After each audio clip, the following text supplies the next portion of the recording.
Listo, espérame que no.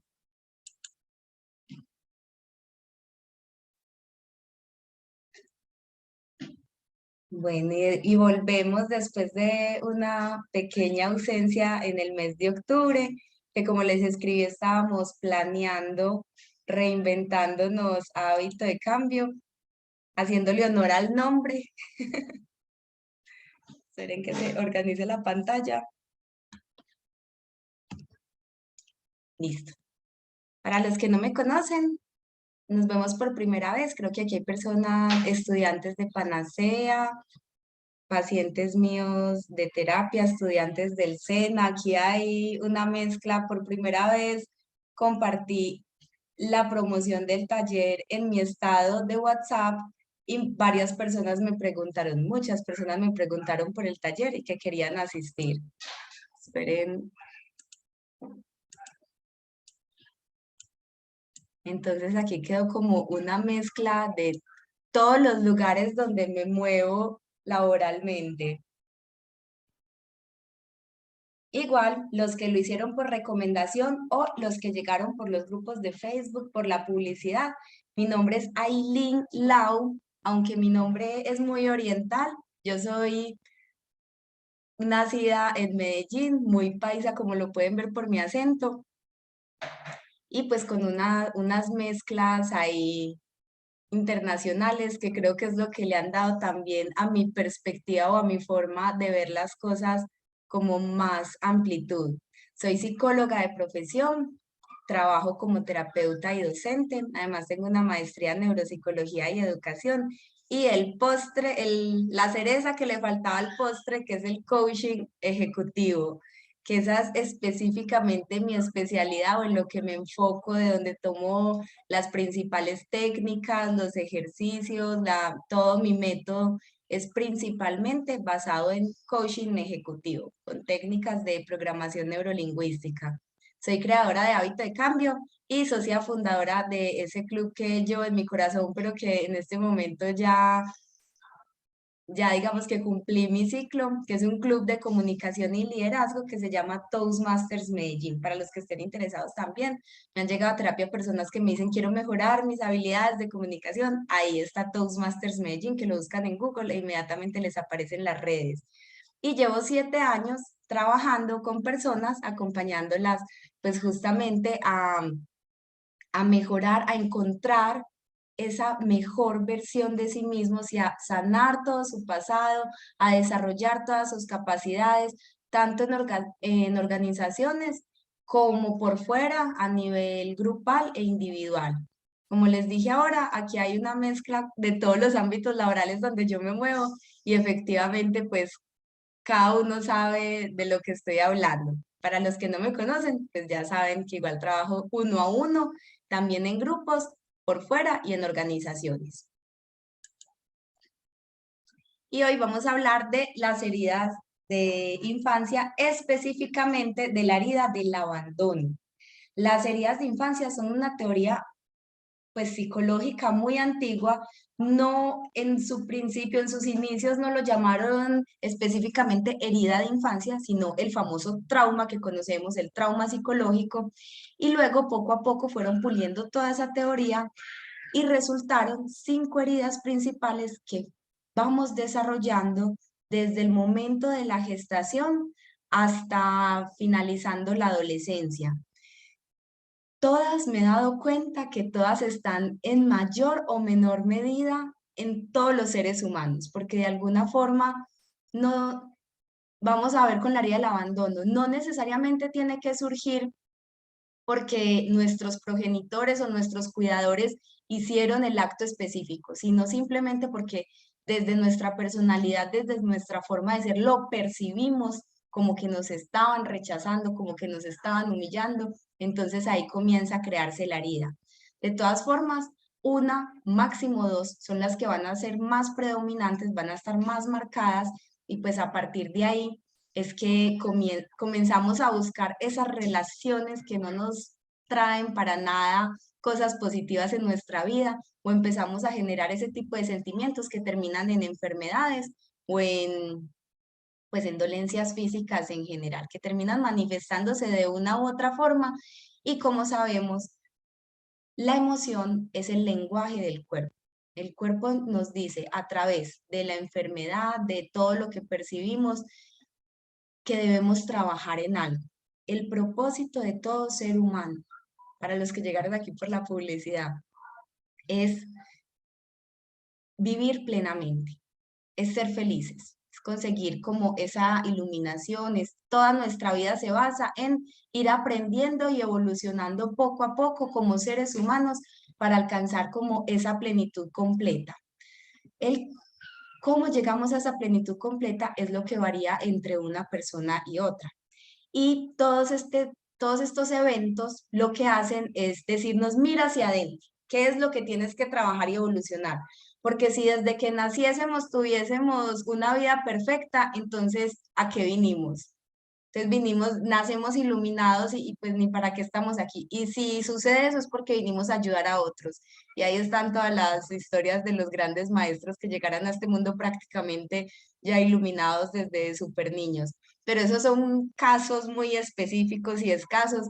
Aquí, los que estamos aquí, creo que, o bueno, los que llegaron al taller, creo que de alguna forma se sintieron identificados con el tema de la herida del abandono y pues quieren ver qué es lo que está pasando con ellos.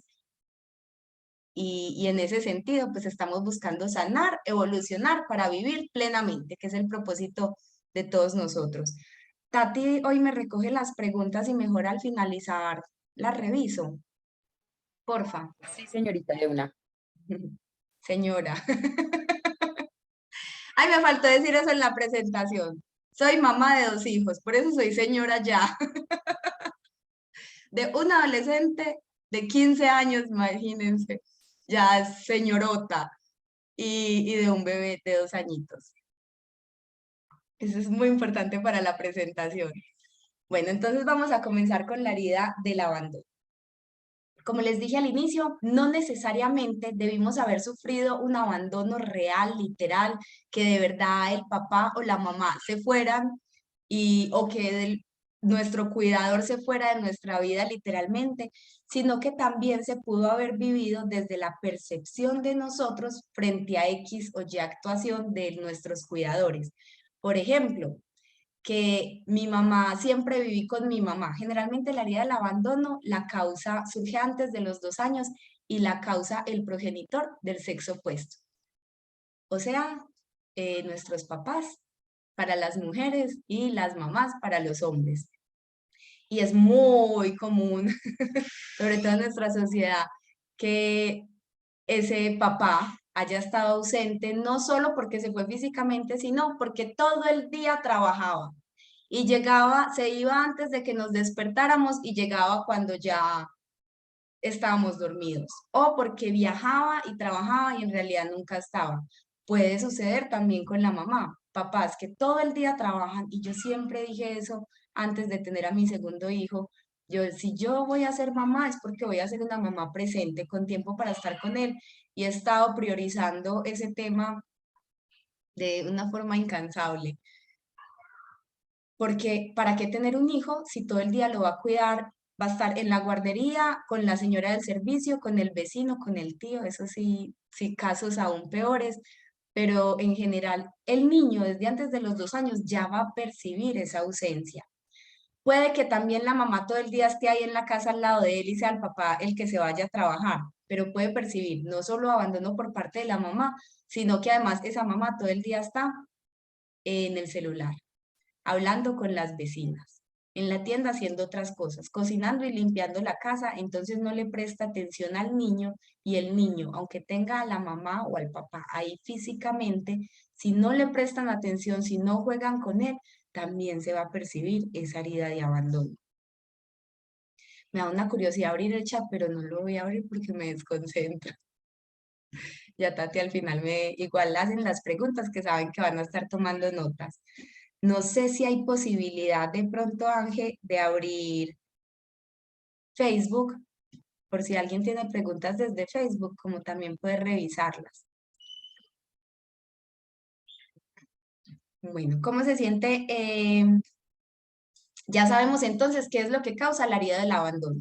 No solo por un abandono literal, sino también por la percepción de que fuimos abandonados porque no hubo una presencia total en cuerpo y alma, como decimos, para nuestros cuidados, para nuestro desarrollo, porque no recibimos amor de esos cuidadores. Hay un concepto súper importante y es el tema del ego. Para los estudiantes de Panacea ya lo deben tener clarísimo, pero el ego, ahí tengo una discusión con Lucho sobre el concepto de ego. El ego es esa máscara que nos protege y que nos ayuda a sobrellevar las dificultades de la vida. Yo hago otra similitud, pues, y no la hago yo solamente, y es que la palabra personalidad, etimológicamente, tiene que ver con la máscara que utilizaban en los teatros para hacer actuaciones. Entonces, en ese sentido, y también desde la teoría del eneagrama, ego y personalidad son la misma cosa. Son todos esos mecanismos de defensas, esos comportamientos, actitudes, tendencia a pensar y a sentir de cierta forma que no son naturales en nosotros, pero que adoptamos y aprendimos por experiencias que tuvimos en la vida muy dolorosas o negativas y que nos ayudaron a no sentir tanto dolor. El ego lo que tú quieres es que no sufra. El ego busca protegerte del sufrimiento. En realidad es algo positivo, solo que muchas veces, la mayoría de las veces y sobre todo las personas que no asisten, que no reciben este tipo de información, se identifican totalmente con su personalidad y entonces dejan de evolucionar y aprender para vivir plenamente porque están viviendo la vida del ego, están viviendo desde su personalidad y nosotros no somos esa personalidad, nosotros somos algo, seres de luz, llenos de bondad, llenos de cosas maravillosas, que no tienen mecanismos de defensa y que no tienen miedo a sufrir porque saben que ese tipo de situaciones dolorosas o fuertes nos están enseñando algo muy positivo para nosotros poder seguir en ese camino de la evolución. Así como en el eneagrama, las situaciones nos hacen adoptar ciertos tipos de máscara, lo mismo, las situaciones en la infancia y en la adolescencia nos hacen adoptar las máscaras de las heridas de esa etapa. Entonces, en este momento vamos a hablar de la máscara que adopta la herida de la persona que ha sufrido la herida del abandono y que es su principal herida, porque en realidad todos tenemos un poco de todas las heridas, solo que hay una o dos que se viven en mayor medida. Estas son las figuras, porque hay toda una investigación sobre la figura que tienen físicamente las personas que han sufrido o que su principal trabajo está enmarcado dentro de la herida del abandono. Son personas que se caracterizan o son cuerpos que se caracterizan principalmente por la falta de tono muscular. El tono es, a ver, el tono es la, no sé cómo decirlo, pues, no, se me fue la palabra.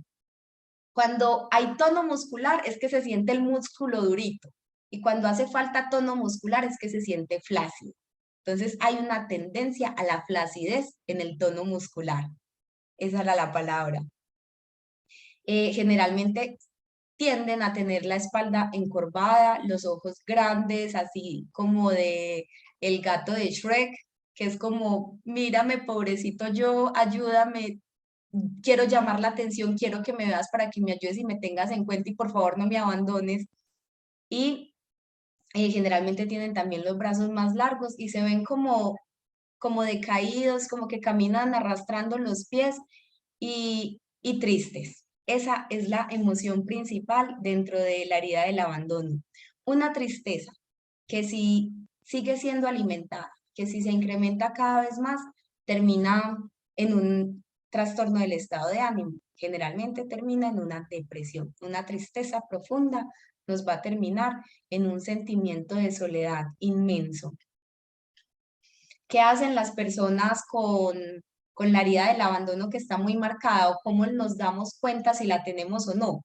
Además del físico, porque el cuerpo nunca miente, el cuerpo es lo más sabio. Lo que usted niega, el cuerpo lo saca. No se calle nada que igual se le va a ver a través de sus expresiones faciales, de su figura, de la forma en que se peina, de la forma en que se viste, todo lo que no exprese de alguna forma se va a ver. Entonces las personas que tienen marcada la herida del abandono, generalmente, con tal de no ser abandonados, se sobreadaptan a las necesidades de la otra persona. Cuando están en una relación o con sus hijos, hacen todo lo que sea necesario para sentirse súper bien recibidos, súper bien amados, porque si yo lo entrego todo y paso por encima de mí, entonces me voy a asegurar que la otra persona no me va a abandonar. Esa es una de las principales creencias limitantes. Si yo lo doy todo y me fusiono con el otro, pierdo mi identidad. ¿Y usted qué quiere? Bueno, entonces hagamos lo que usted quiera, pues a mí me da lo mismo.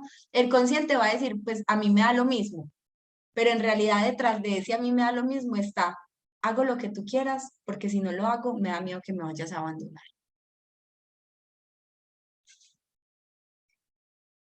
Sienten un vacío, además, por otro lado, sienten un vacío inmenso en el pecho y ese es como ese es el desgarro que uno dice que siente cuando se siente despechado, esa es la palabra, cuando está en un duelo emocional, sea por una pérdida real, por la muerte de algún ser querido o por una ruptura amorosa que uno siente, creo que todos lo hemos vivido, como mínimo en la adolescencia, que uno siente como que le sacan algo dentro del corazón y ahí queda un vacío y además como que eso que le sacaron quedó como si se lo hubieran arrancado. Siente un vacío que arde. Para los que han sufrido esa ruptura, ese despecho de la adolescencia tan común. Y generalmente a finales de la adolescencia es que vamos reviviendo también y fortaleciendo todos esos vacíos emocionales o todas esas heridas de infancia. Y cuando grandes empezamos a buscar parejas, si no asistimos a estos talleres y si no recibimos este tipo de información, lo que hacemos por tendencia natural de nuestro organismo, de nuestro cerebro, es alimentar la herida de infancia. Ahora vamos a ver cómo la alimentamos y cómo empezamos a parar, a ponerle fin a, a ese crecimiento de la herida y poderla empezar a sanar. Bueno, dentro de una relación o sea con la pareja, sea con los papás, sea con los hijos, tienden a convertir todos sus actos en unos sacrificios inmensos. Es como, yo no estudio porque es que tengo que quedarme cuidando a los hijos. O sea, dejan de vivir su vida para empezar a vivir la vida de otras personas. El temor a la soledad obviamente es inmenso y por eso, como dije ahora, hacen cualquier cosa que sea necesario con tal de no ser abandonados. Y si hay problemas dentro de la relación, los evaden. Dicen, no, no está pasando nada, todo está muy bien. Mi esposo tiene otra, pero pues, ¿qué más le vamos a hacer? Yo dependo de él económicamente, entonces, y empiezan a sacar mil excusas para, con tal de no terminar un ciclo, de no terminar una relación, o de no sentirse solos, que la otra persona los abandona, son capaces hasta de aguantar infidelidades, maltratos. Por eso se podría confundir también con el perfil masoquista, pero hay que entender o hay que buscar cuál es la intención detrás de los actos. Y generalmente, detrás de cualquier acto de sacrificio, de entrega total y de altruismo desbordado, detrás lo que encontramos es que me da miedo quedarme sola. Y es que si no es con esta persona, entonces ¿con quién? O entonces nunca más voy a encontrar otra persona como él y sacan las cualidades de donde no las hay. Súper común en terapia. Llegan y empiezan a hacer un listado de cualidades donde no las hay, dicen, pero es que él tiene un buen corazón, con todos los demás, menos conmigo, pero es que es un hombre de buen corazón, típico. Eh, Se ve también en el hecho que no les gusta comer solos, porque de alguna forma, pues comer solos, con la palabra comer, tienen, bueno, al de la herida del abandono le sucede algo y es que como hay un vacío, sienten que comen y comen y así coman físicamente, no tienen tendencia a engordar, porque comen y siempre al final va a estar ese vacío emocional. Entonces, si su organismo no procesa de la misma forma que con otras heridas el alimento y tienden a no engordar. Y la palabra comer, devorar es muy común también en su lenguaje, es como me voy a comer el mundo, es que voy a llegar y me voy a devorar todo, no sé, todo el escenario, todo el público. Bueno, y en este sentido tienen problemas para dejar ir y para soltar, para cerrar ciclos, terminar algo. También en estos días estábamos, no fue en terapia, fue con una conocida, pues con una persona muy importante para mí. Estábamos conversando y entre varias personas y nos decía, es que quiero hacer esto y es obvio y me estoy haciendo daño y esta es la decisión que tengo que tomar. Y al final, después de... Ay, mi hija de 15 años ya tiene disfraz para Halloween este fin de semana. Y al final, después de encontrar todos los argumentos para tomar la decisión que todos sabíamos que tenía que tomar, a los 3 días dijo como, no, ya pues, no tomó la decisión, sino que tomó la decisión. La otra, o sea, quedarse quieta y seguir con la vida como estaba. Y esto es algo muy recurrente en los que tienen la herida del abandono. Tienen una necesidad increíble por sentirse apoyados, por sentirse acompañados, que el otro lo escucha, pero al final no es tanto el recibir consejos para que le digan qué hacer con su vida, es el hecho de que me escuchan y soy importante para ellos. Y ellos están ahí para mí, no me están abandonando en esta situación difícil que estoy pasando, pero al final pues, toman la decisión que ellos querían desde el principio y no nos escuchan.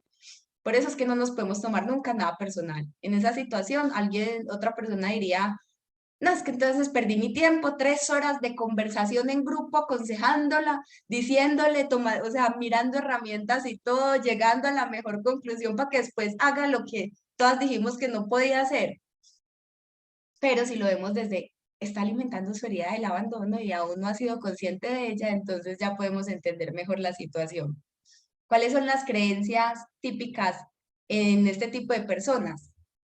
Eh, no soy suficiente, no soy lo suficientemente valiosa, no soy capaz sola, necesito constantemente el apoyo y la compañía de otras personas. Miremos, me sucede mucho que en los talleres yo doy ejemplos muy generales. Obviamente uno habla desde la teoría de, pues desde la teoría en general, de patrones comunes, pero ya con cada persona hay casos muy específicos. Por eso la sesión 1 a 1 pues siempre es la más recomendada. Pero es decir, estoy siendo masoquista en esta situación. O yo tiendo a ser masoquista, no, masoquista yo no. Pero después uno se va a ver la situación y dice, ah, bueno, es que mi mejor amigo desde que era chiquito volvió a mi vida o vino, se quedó en mi casa un tiempo y me está haciendo esto y esto y esto. Estás alimentando tu herida de infancia al darle prioridad a esa persona, aun cuando te trae problemas, no solamente el, a ver, de que me quita tiempo, de que interfiere en mi relación sentimental, sino también que hace cosas que no debería y entonces yo debo ponerme a ayudarle a resolver, o sea, también me trae estrés emocional, pero como es mi amigo de la infancia, cuando yo me voy a las situaciones específicas de lo que estamos viviendo y con esa persona que nos escucha, que no nos dice, ay María, no, no, no, échelo ya de la casa, porque normalmente eso nos sale, nos entra por un oído, nos sale por otro, o nos hace sentir culpable, nos quedamos con la culpa, pero seguimos haciendo lo mismo. Pero cuando tomamos conciencia con alguien que sí nos sepa guiar de una forma más profesional, es darnos cuenta de qué podemos hacer diferente a lo que veníamos haciendo. Es darme cuenta de que estoy alimentando mi herida de infancia, es que estoy priorizando a la otra persona por encima de mí, no estoy pensando primero en mí, en mi bienestar, y yo no puedo dar de nada de lo que no tengo. Y si quiero tener a mis hijos felices y si quiero tener un hogar feliz, Primero debo darme a mí esa felicidad porque no puedo darte nada de lo que no tengo. Y entonces, ¿qué voy a empezar a hacer diferente? Típico también en terapia. Hacemos conciencia, todo está clarísimo, sabemos cuáles son las conductas que tiene que empezar a cambiar, se lleva la tarea para esa semana y llega a los 8 días. Ay, no fui capaz o no hice la tarea o ¿cuál era la tarea? Si hacemos conciencia, yo creo que ya les he contado varias veces con mi diario de aprendizajes, yo cada aprendizaje que pongo cada día, cuando yo lo leo, yo digo, fue con esta persona en este momento, me acuerdo de qué era lo que estaba viendo y por qué fue que lo aprendí. Y yo lo empecé con la intención de todos los 31 de diciembre hacer el ritual de leer mis 365 aprendizajes. Y cuando los leí el año pasado, fue, ay, si en agosto yo ya había aprendido esto con esta situación, ¿por qué en septiembre lo tuve que volver a aprender? Porque así hagamos conciencia. Si no lo ponemos en práctica, no estamos haciendo nada. Porque así vayamos a terapia cada 8 días, pero si no hacemos la tarea y seguimos haciendo las mismas cosas que veníamos haciendo antes de terapia, solo cambiando un poquito como la perspectiva de las cosas, entonces no estamos haciendo nada. Hay otro aspecto típico, y esto se lo he enseñado a algunas personas en terapia, y es que la persona que tiene la herida del abandono tiende a adoptar el rol de salvador o víctima, muchísimo más de víctima. Esta es la teoría del triángulo dramático. Cualquier persona que se encuentre en uno de estos tres roles está envuelto en el triángulo dramático y es definitivamente una relación tóxica. Podemos saltarnos de un rol a otro en cuestión de segundos. Generalmente, la persona con la herida del abandono tiende a adoptar el rol de víctima o salvador. ¿Cuál es el rol de víctima? Ahí está en su físico, en unos ojos grandes, tristes, llamativos, que dicen cuídame y protégeme. La víctima siempre está quejándose, siempre está diciendo es que esta vida tan difícil y uno lucha y lucha, no es que eh, a ver qué dichos salen por ahí.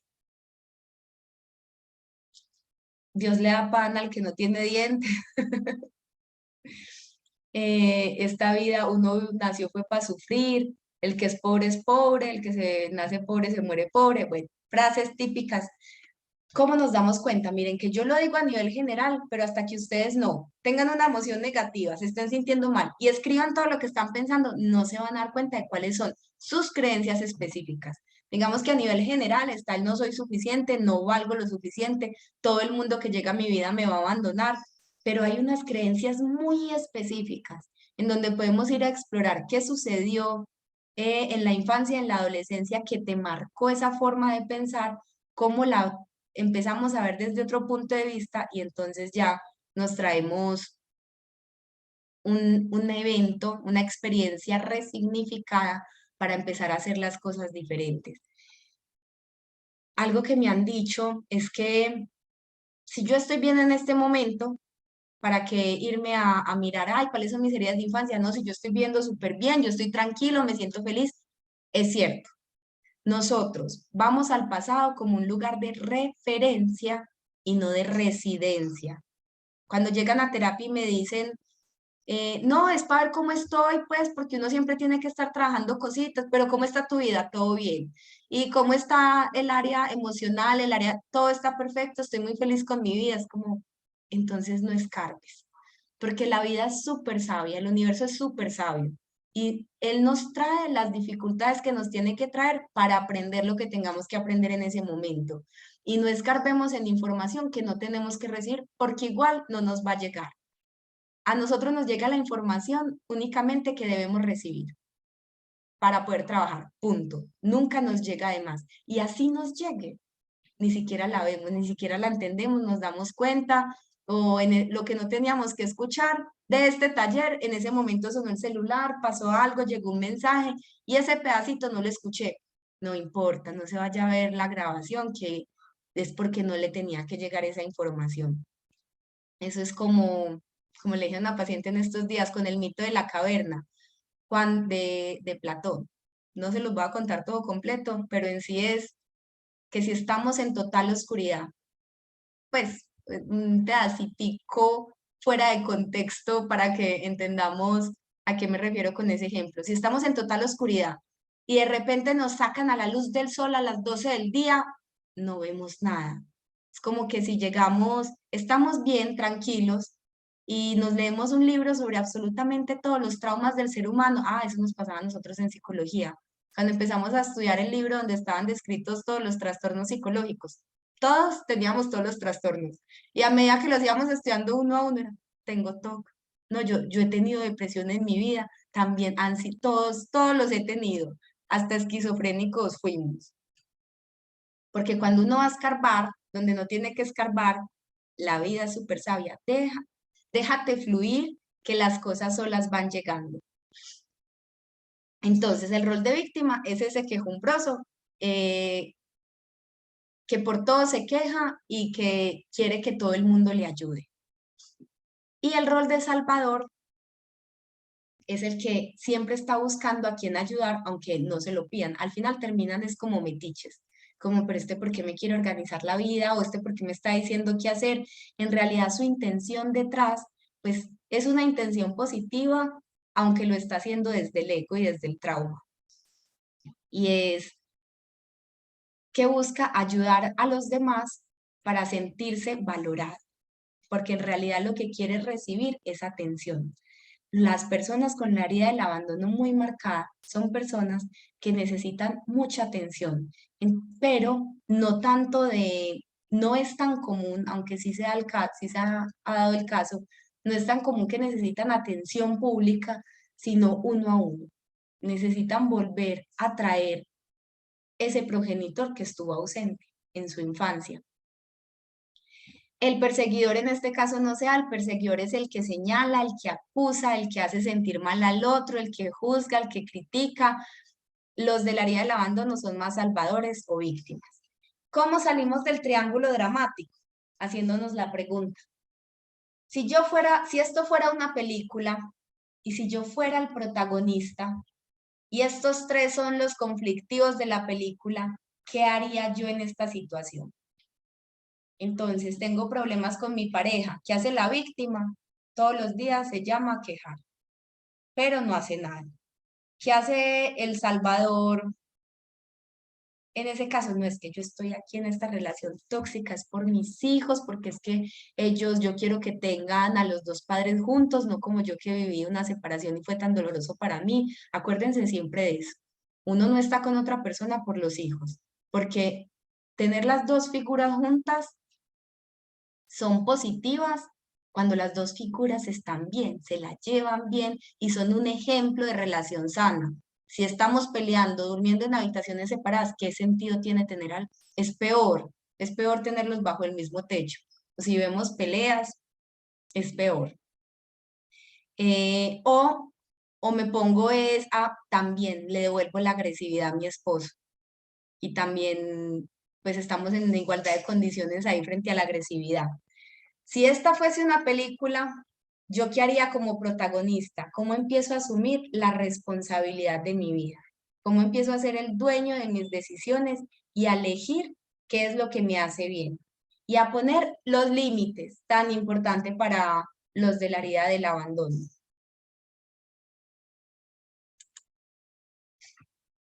¿Cuál es el veneno o esas conductas que no nos ayudan, que nos siguen alimentando la herida del abandono y la hacen crecer cada vez más?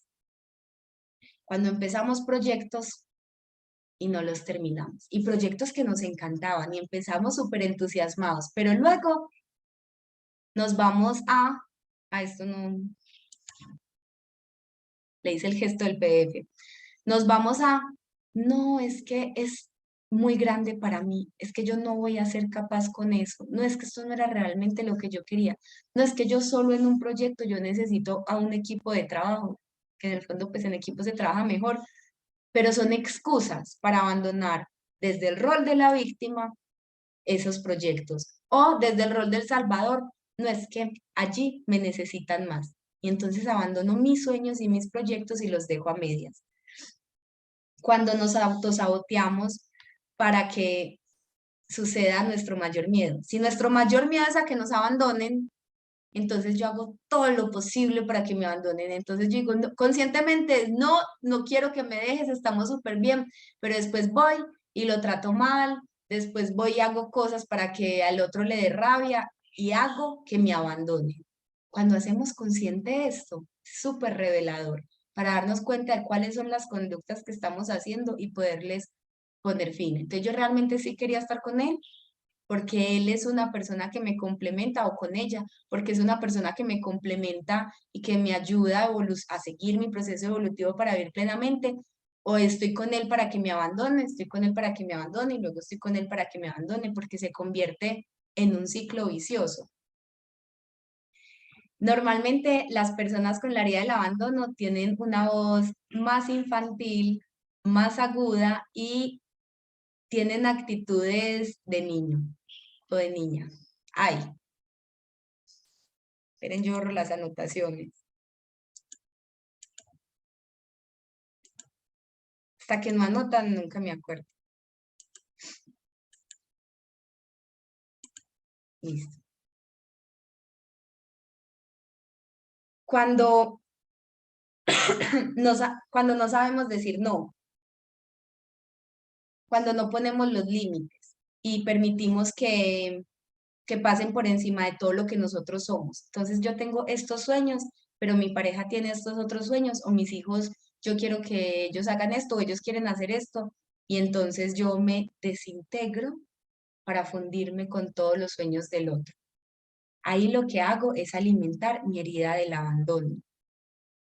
Y sabemos que estamos sanando, que por fin estamos pues teniendo conductas que cortan con el paradigma.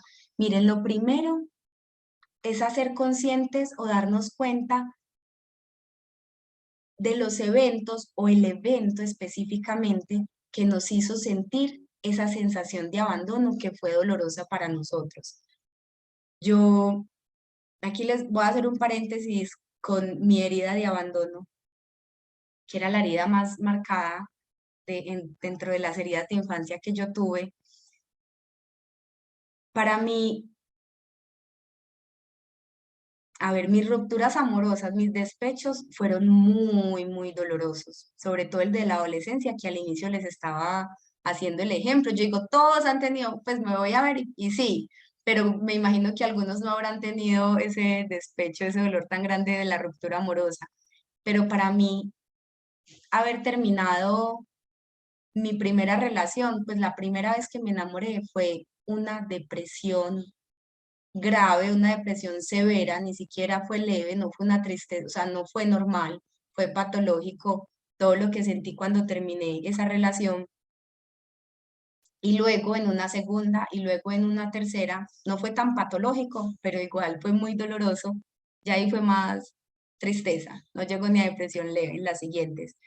Pero en la última, yo tenía un vacío súper grande en el corazón, en el pecho. Yo sentía que de verdad me habían arrancado algo del corazón y eran esas ganas de llorar en cualquier momento. Y estaba hablando con una persona, con mi hermana, y ella me dijo inmediatamente, ella con sus conocimientos en biodecodificación, me dijo, ese dolor que sientes en este momento no es por lo que acabaste de vivir. Piensa cuándo fue la primera vez que lo sentiste. Y ese es un ejercicio que hacemos en la línea del tiempo para saber dónde fue realmente la situación que causó el trauma, lo resignificamos y ya lo traemos desde otra perspectiva. Entonces, el cambio es inmediato. Y, y yo me puse a pensar cuándo fue la primera vez. En ese momento yo estaba hablando con ella y le tuve que decir, chao, voy a llorar mucho. O sea, me di cuenta, mi respuesta fue como un flashback súper rápido de a los 11 años, en una Navidad, todas mis primos y mis primas estaban con sus papás y yo estaba con mi abuela y yo no tenía a mi mamá ahí. Y para mí esa sensación de vacío era exactamente la misma que estaba sintiendo en ese momento. Incluso cuando tenía 11 años que estaba en la finca en esa Navidad, pues me puse a llorar. y todo el mundo me dijo como, pues yo dije que estaba llorando por mi mamá y todo el mundo me dio mi espacio para llorar, pero era exactamente ese vacío. Tanto que aquí lo sentí otra vez. Bueno, cuando me dicen, ay, es que para yo poder hablar, ese video va a estar en esta semanita en las redes. Cuando yo hablo de un evento traumático del pasado, como si nada hubiera pasado, estoy evadiendo. A mí las emociones me sirven para poder recordar que sané, que lo viví, pero ya lo estoy viendo desde otra manera. Y así poder también conectar con otras personas en su dolor. Si yo no sintiera nada y para mí todo lo que viví fueran banalidades, entonces, ¿yo cómo voy a conectar con las personas en terapia? ¿Cómo voy a entenderlas? A todo el mundo le va a decir, nada, eso es una bobada, no le pare bolas a eso, porque para mí, pues no, si no hay sentimientos, no somos seres humanos. Pero en el momento en que recordé ese evento a los 11 años, de inmediato me fui, bueno, lo voy a contar, lo voy a contar a fondo. Cuando yo nací, mi mamá, cuando tenía 11 meses, creo, ya no recuerdo si fue a los 9 o a los 11 meses, por cuestiones económicas, me dejó al cuidado de mi tía y mi abuela. Y yo, cuando me fui a los 11 años, pensé, me imaginé, saben que el cerebro no reconoce entre realidad, entre lo que está ahí realmente y lo imaginario, y me fui a los 11 meses cómo se sintió una bebé de 11 meses que estuvo 11 meses con su mamá y de repente no estaba. O sea, yo ahí mismo pensé, fue en mi hijo y fue como, ¿cómo se sentiría mi bebé si yo de la noche a la mañana no me volviera a ver? Eso es un vacío y un dolor y ahí se me despertó todo eso, fue como una super conexión con mi herida del abandono y fue como llorar y llorar y llorar el haberme dado cuenta, pero llorar es súper sanador. Yo casi nunca lloro y ahí que me dieron tantas ganas de llorar, yo dije, voy a cerrar la puerta y voy a soltar todo aquí. Y lloré hasta más no poder y cuando terminé, me acordé, se me vino a la mente que ya llevaba repitiendo el reto de los 21 días del amor propio, que está en YouTube, por cierto, en el canal de Hábito de Cambio, ya lo había repetido tanto y en ese momento todas las frases y todos los ejercicios que yo había repetido tanto en el reto de los 21 días tuvieron sentido. Fue como, a mí me abandonaron y ahí estaba guardada. Y ese mismo dolor ni siquiera fue de mi novio de la adolescencia. Esa no era la situación, fue como revivir lo que sucedió a los 11 meses. Y después el siguiente novio, y después el siguiente novio, no fueron los novios, no fue a los 11 años, fue el dolor tan grande que sentí por primera vez a los 11 meses. Cuando yo entiendo el por qué, voy a esa situación, la revivo y digo, obviamente mi mamá no me dejó diciendo que sufra, que se sienta abandonada todo el resto de su vida, que todos sus despechos le den más duro que nunca. Obviamente esa no fue su intención. Y cuando yo veo la situación, no desde solo mi dolor, sino todo el contexto, además que quedé al cuidado de dos personas que en realidad me dieron muchísimo amor, que yo digo, antes tuve como 10 veces más amor que si me hubiera quedado con mi mamá. Antes fue muy bien así, porque desarrollé muchas otras cosas después. Y entender eso fue como un proceso de perdón, es como entender todo el contexto y todo lo que había sucedido y entender todo lo que todas las veces me pasó y traer todos los ejercicios que había hecho de amor propio y saber que yo no era una bebé de 11 meses que estaba siendo abandonada. Yo soy en este momento una adulta de 33 años que tiene dos hijos a los cuales no quiere hacerles sentir la herida del abandono, que es responsable por ellos, por su educación, por cómo crezcan, qué tan sanos crezcan, por mí, por levantarme todos los días y quererme sentir bonita y arreglarme y estar siempre trabajando no solamente en mi cuidado físico, sino también en mi salud mental y emocional, sabiendo que yo ya estaba aquí para mí, y esa fue la frase que me escribí en el espejo, yo estoy aquí para mí. Fue como conectar tantas cosas en ese momento pero miren todo el proceso o todo el análisis también que tuve que hacer del proceso para poder entender en ese momento cómo sanar la herida de infancia. Y desde ahí fue que yo dije, yo tengo que enseñarle esto a otras personas, esto que viví. Todos los que tienen la herida, no solamente el abandono, sino el rechazo, la humillación, de todas las heridas, porque todos en alguna medida la tenemos y las 5 están repartidas entre toda la población como prioridades. Tengo que compartirlo, tengo que enseñarles a las personas, pero después de entender que cuáles fueron mis heridas, sanarlas, sanar también y trabajar como un niño interior, entonces aquí en el presente, ¿qué hago? Porque acuérdense que el pasado es un lugar de referencia y no de residencia. Cuando yo en este momento aquí en el presente tengo problemas, tengo dificultades, como en ese momento yo lo tuve, estoy sufriendo y se me dispara la lloradera de repente con un pensamiento y ya no quiero hacer esto porque quiero estar bien, entonces me voy a escarbar en el pasado, a ver, ahí sí lo necesito, a ver qué fue lo que pasó para cambiar mi presente.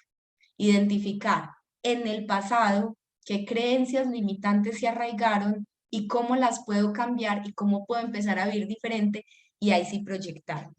Cuando nos proyectamos en el camino empiezan a surgir obstáculos, que la procrastinación, que eso es por cierto falta de amor propio, falta de valorarse, respetarse. Ahí todos esos obstáculos del camino lo que nos dicen es vaya y escarbe en el pasado y sane y sane y sane, porque para los que se conectaron después creo que han entrado todo el taller. El objetivo, la meta, el propósito de todo ser humano es vivir plenamente. Y para poder llegar a vivir plenamente necesitan vivir, experimentar todo su proceso, su vida, para llevar a cabo su proceso evolutivo. Siempre, todas las experiencias, todo lo que vivimos nos sirve es para aprender y crecer, para llegar a vivir plenamente. Entonces, ahí fue que diseñé el curso que ahorita al final les voy a presentar, en donde nos vamos hacemos ese recorrido por el pasado para ver qué está sucediendo en el presente y podernos proyectar hacia el futuro. Y ahora sí, ¿cómo nos damos cuenta o qué es lo que podemos hacer aparte de todo este caso de la vida real que les acabo de contar? El proceso de perdón es básico y nosotros perdonamos cuando entendemos desde donde actuaron todas las personas implicadas en ese suceso que nos causa dolor y que no hemos podido soltar. El hecho solamente de hacer conscientes todas esas conductas, actitudes que he mencionado a lo largo del taller, el hecho de darnos cuenta que estamos actuando desde el ego, desde la máscara y no desde el amor hacia nosotros mismos, es el primer paso para poder decir, voy a empezar a hacer esto diferente. Acuérdense que es conciencia y acción. Nos damos cuenta, pero si no hacemos cosas diferentes, esa plática se perdió, ahí nos quedamos. Muchas veces, como el abandono no fue real, sino porque no estuvo presente, pues porque estaba trabajando todo el día o porque estaba ahí al lado, pero estaba haciendo otras cosas y no nos prestaban atención, el niño se siente abandonado porque le faltan normas, le falta una estructura, le falta disciplina. Entonces muchos con la herida del abandono en su adultez tienden a ser muy indisciplinados, tienden a ser cero horarios, tenaz. No, hoy no tengo un horario para irme a dormir, sino cuando me sueño, o si no, hoy a las 2, mañana a las 9 de la noche, pasado mañana a la 1 de la mañana y así. En estos días hablé con alguien que estaba con esos horarios así terribles. Un día madrugaba a las 4 de la mañana, pero el otro día se levantaba a las 11. Entonces, ¿qué sentido? O sea, falta de estructura. Y ahí está marcada, eso le hace daño al cuerpo. Nosotros, ahí viene otro aprendizaje de vida. Nosotros somos un instrumento de, como lo quieran llamar, de Dios, de la conciencia universal, de la energía divina. Nosotros estamos aquí en cuerpo, canalizando a través de nuestro espíritu la misión que vinimos a cumplir en esta vida. Y nuestra única función es alimentar, es mantener nuestra salud integral.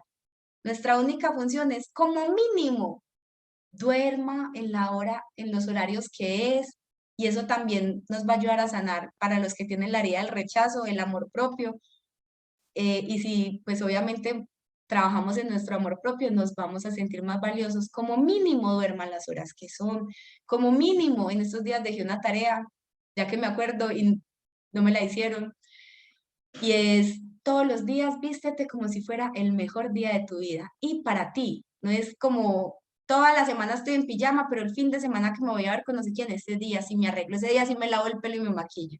No, todos los días como si fuera el mejor día de tu vida, porque eso va a alimentar tu amor propio, que cuando te veas al espejo, no digas, uy, este espeluque, uy, estas ojeras que tengo, sino que digas todo lo que me quiero. Eso le decía yo a mi amiga de la universidad cuando yo cada 8 días iba a la peluquería a arreglarme las uñas.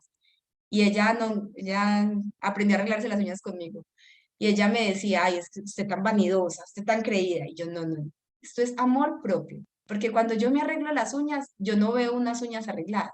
Yo, es como si hubiera hecho una renovación en todo el cuerpo. O sea, yo me siento más bonita, ya no me da pena que me miren, puedo firmar cualquier documento y me pueden mirar. Son actos de amor propio que aunque uno lo vea como algo superficial, como mínimo cuidar el cuerpo, la alimentación, el ejercicio, las horas de sueño, el agua, arreglarse. Si desde ahí no empezamos a cuidar el instrumento que somos, entonces no estamos haciendo nada, mejor no digo nada más de ahí. Bueno,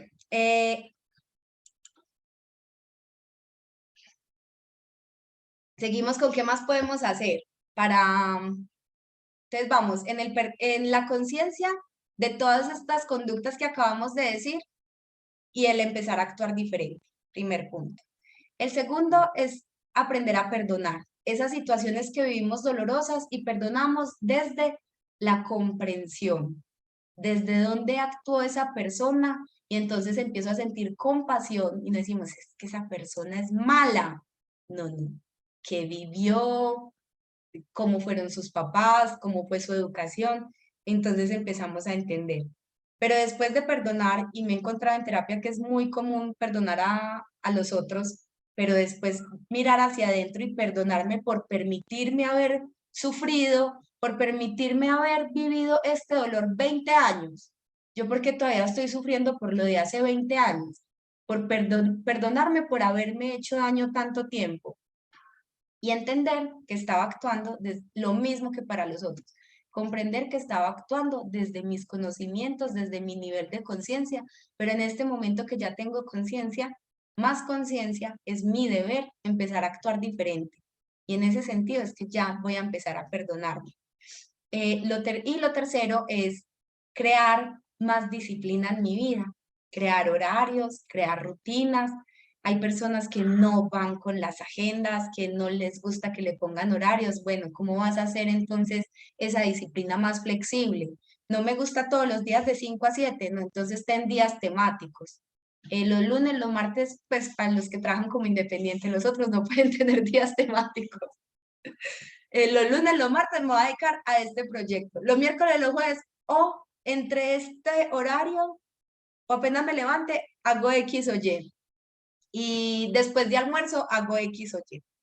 O todos los fines de semana voy a hacer algo diferente con mis hijos. Es como crear rutinas que se adapten igual. Obviamente te tienes que sentir súper cómodo con todo lo que estás haciendo. Bájenle a la queja, dejen de ser víctimas, eso va con el primer punto de conciencia y acción, dejen de ser víctimas, dejen de ser salvadores, dejen de pedir ayuda, de pedirle ayuda a los demás y empiecen a tomar las riendas de su propia vida, tomando sus decisiones sin preguntarle a nadie qué es lo que deberían hacer, porque saben que en el fondo no les importa que los otros le digan qué hacer, sino que es solo el hecho que se quieren sentir apoyados y entiendan que ahora son adultos que están ahí para ustedes. Ahora sí, muchísimas gracias a todos. Les dejamos las redes sociales y les voy a contar sobre el taller que tenemos para noviembre.